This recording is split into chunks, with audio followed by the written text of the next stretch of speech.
Hey everyone. Hey, this is the old lawn guru for you.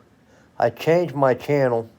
Now it's Victory's Voice because I want to put some more faith based content on there. So, as you can see, I am not. Hold on here. As you can see, I'm not at the house. I am. Give you one choice. I'm at the hospital, and I am in the COVID ward, the zombie ward, as it's called. So, yes, I tested positive for COVID 19. I was positive this past Thursday, which would be, I don't know, what's the date today? This is early Sunday morning at 5:20. So the 11th is Sunday. I tested positive the 9th of April. And I come in because I was really run down. I even got tested on this past Monday, which will be coming tomorrow, a week ago tomorrow, which that would be, I don't even know what the date would be. Let's see, Friday's the 9th, Thursday's the 8th, Wednesday's the 7th, Tuesday's the 6th, Monday's the 5th. I got tested Monday the 5th, and it come back negative, and I was showing light symptoms because my niece has it, and she lives up in the upper stairs of my house, and I thought she might have to give it to me because had a little headache, and I thought, well, I'm going to check and see ahead of time if I contracted it, that way I can get ahead of it. Well, I got the test, and it was the slow test that took a day, not even the rapid test that they have mixed results. But it come back negative on Monday. So I thought, hey, cool, I'm cool. And like I said, I went and mowed my grandma's grass Tuesday. Tuesday night I get food. That evening, I eat dinner. And that Tuesday evening, which would have been, Thursday the 8th. That would have been the 6th. Tuesday the 6th. I got a chicken dinner. And by 2 o'clock that morning, Wednesday morning, on the 7th, I was throwing up.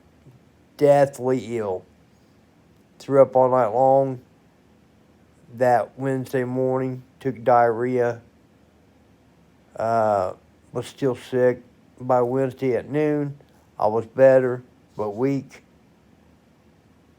I woke up Thursday, and the bottom fell out. Every time I would raise up, I would be real weak, but didn't have a cough, and only had a low fever. So, told my doctor about it, and I just so happened to have one of them pulse oximeters that you put on your finger. I checked my oxygen with that pulse meter that goes on your finger. As I'm standing up, like when you're under stress, breathing-wise, it dropped down to like 69. And I informed my doctor that, and then my doctor said, get to the hospital, get to the ER. So I went to my local ER at my hometown. They went in there, tested me, and said, yeah, you have the COVID, and you have pneumonia, where it shows that ground glass in your lungs. And I'm like, oh my God, I've got the pneumonia with it just in a matter of like 2 days. So I'm really worried. And to get that diagnosis, to get that diagnosis is scary because nothing hardly in this world scares me. But that put the fear in me. So I'm positive for COVID. They said, well, you need to be hospitalized long term. So I go to from where I'm in, like an ER unit, where it's a holding unit. They send me to a permanent hospital where I'm at now, and I will show you, just to show you where I'm at. Dr. Phil. So I am in the COVID ward. So this is my third day after my diagnosis, but I'm hanging in there. And I'm one of the fortunate ones. I don't have pneumonia. And they looked at my lungs when I come into the regular hospital, and they said, everything looks good. But I do have the COVID virus in my windpipe, my nasal tracheal, and in my lungs. So I'm on oxygen, and I'm getting the Trumpster drug that they give him. It's like a malaria infusion. It's called remdesivir. It's supposed to be real good. But guys, I want to tell you, I was a kind of a naysayer, thinking that this virus was just a glorified cold, and I was too carefree to the wind with it, and that's to my detriment. So I take it serious now. This stuff ain't nothing to play with.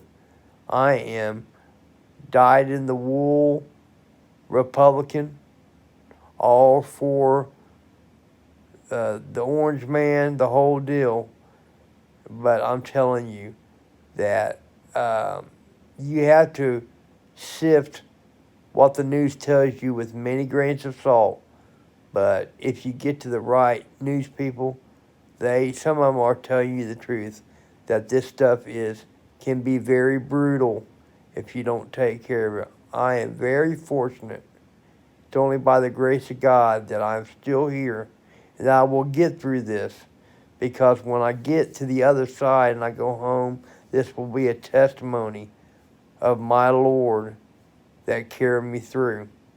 So my recovery is His testimony that He carried me in His arms through this whole COVID. So I am fully believing in faith that I'm going to get through this. I don't have no temperature. I don't even really have no cough. And for the most part, I'm really not even that weak. But just that little bit, and what symptoms I am showing, and I'm still on oxygen and still on a remdesivir infusion. And that's how strong this stuff is. And I have a stronger COVID strain, but I don't even have the pneumonia with it. So that should tell you how wicked this stuff is. So everybody, I'm going to let you go. Everybody, please be safe, wear your mask, and be smart. And don't put your loved ones through this, that they can't be with you. I can only have one visitor, and most of my family are old and passed away. So I've got to go down the line and people who I can bring in here. So I've got one person that can come, and that's my poor little niece. And she got to come out of her way to drive a half hour to bring me what I need here and get suited and booted with all that gear on to have to come in here and see me. So guys, do the right thing and be careful with this stuff.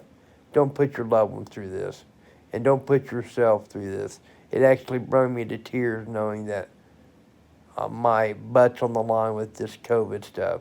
So I love you all. This is the Victory's Voice out, and everybody be safe out there. And We'll see you when I'm out of hospital.